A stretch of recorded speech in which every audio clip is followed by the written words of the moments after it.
আসসালামু আলাইকুম। Chemist laboratories limited animal health ডিভিশনের পক্ষ থেকে সবাইকে জানাচ্ছি শুভেচ্ছা ও স্বাগতম।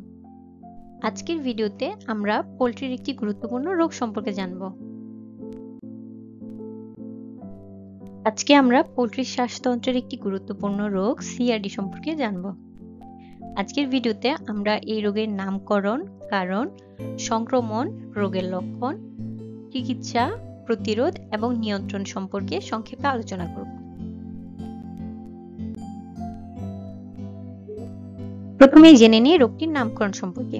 ইতিমধ্যে আমরা জানলাম রোগটির প্রচলিত নাম সিআরডি, যার পূর্ণরূপ ক্রনিক রেসপিরেটরি ডিজিজ। এছাড়াও এর আরো দুটি নাম রয়েছে, একটি হলো মাইকোপ্লাজমোসিস এবং অন্যটি হলো complex chronic respiratory disease. CRD রোগের কারণ মূলত মাইকোপ্লাজমা গ্যালিসেপ্টিকাম নামক ব্যাকটেরিয়ার সংক্রমণের জন্য এই রোগটি হয়ে থাকে। পাশাপাশি অন্যান্য ব্যাকটেরিয়া এবং ভাইরাসের সংক্রমণের জন্য এই রোগটি হতে পারে, যেমন E coli bacteria, ND AI virus, ammonia gas, stress, hygiene ইত্যাদির জন্য ফার্মে সিআরডি রোগ দেখা দিতে পারে। এবার দেখে নিই সিআরডি সংক্রমণের উপায়গুলো।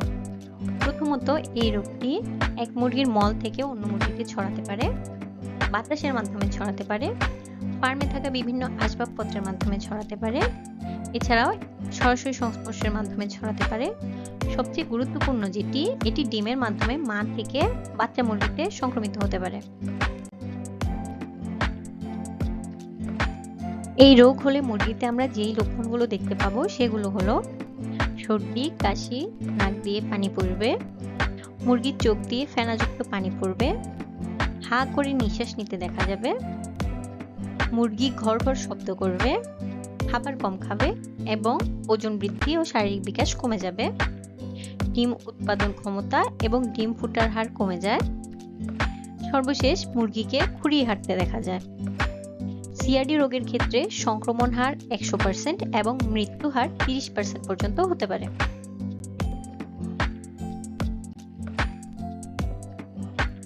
এখন আমরা সিআরডি রোগের চিকিৎসা সম্পর্কে কিছু তথ্য জেনে নেব। কেমিস্ট উৎপাদিত নিম্নোক্ত ওষুধগুলো এই রোগের চিকিৎসায় ব্যবহার করা যাবে। প্রথমত, অ্যান্টিবায়োটিক হিসেবে আমরা অ্যামোক্সিসিল 30% পাউডার এবং টাইলোকেম 200 পাউডার ব্যবহার করতে পারি, অথবা আমরা টাইলোকেম 200 পাউডারের সাথে ডক্সিসি পাউডার ব্যবহার করতে পারি। এরপর রয়েছে হিস্টানল বোলাস, জিরো কফ লিকুইড, কেমোসি পাউডার এবং সর্বশেষ বায়োক্লিন প্লাস সলিউশন।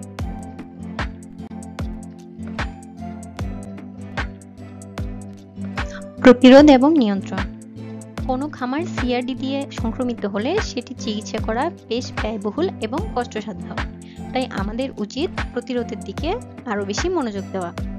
সিআরডি প্রতিরোধের জন্য সবার আগে খামারে নিয়ম মেনে ভ্যাকসিন করতে হবে, খামারে বায়োসিকিউরিটি ভালোভাবে বজায় রাখতে হবে এবং বাচ্চা কেনার সময় মাইকোপ্লাজমা ফ্রি ফার্ম থেকে নিতে হবে।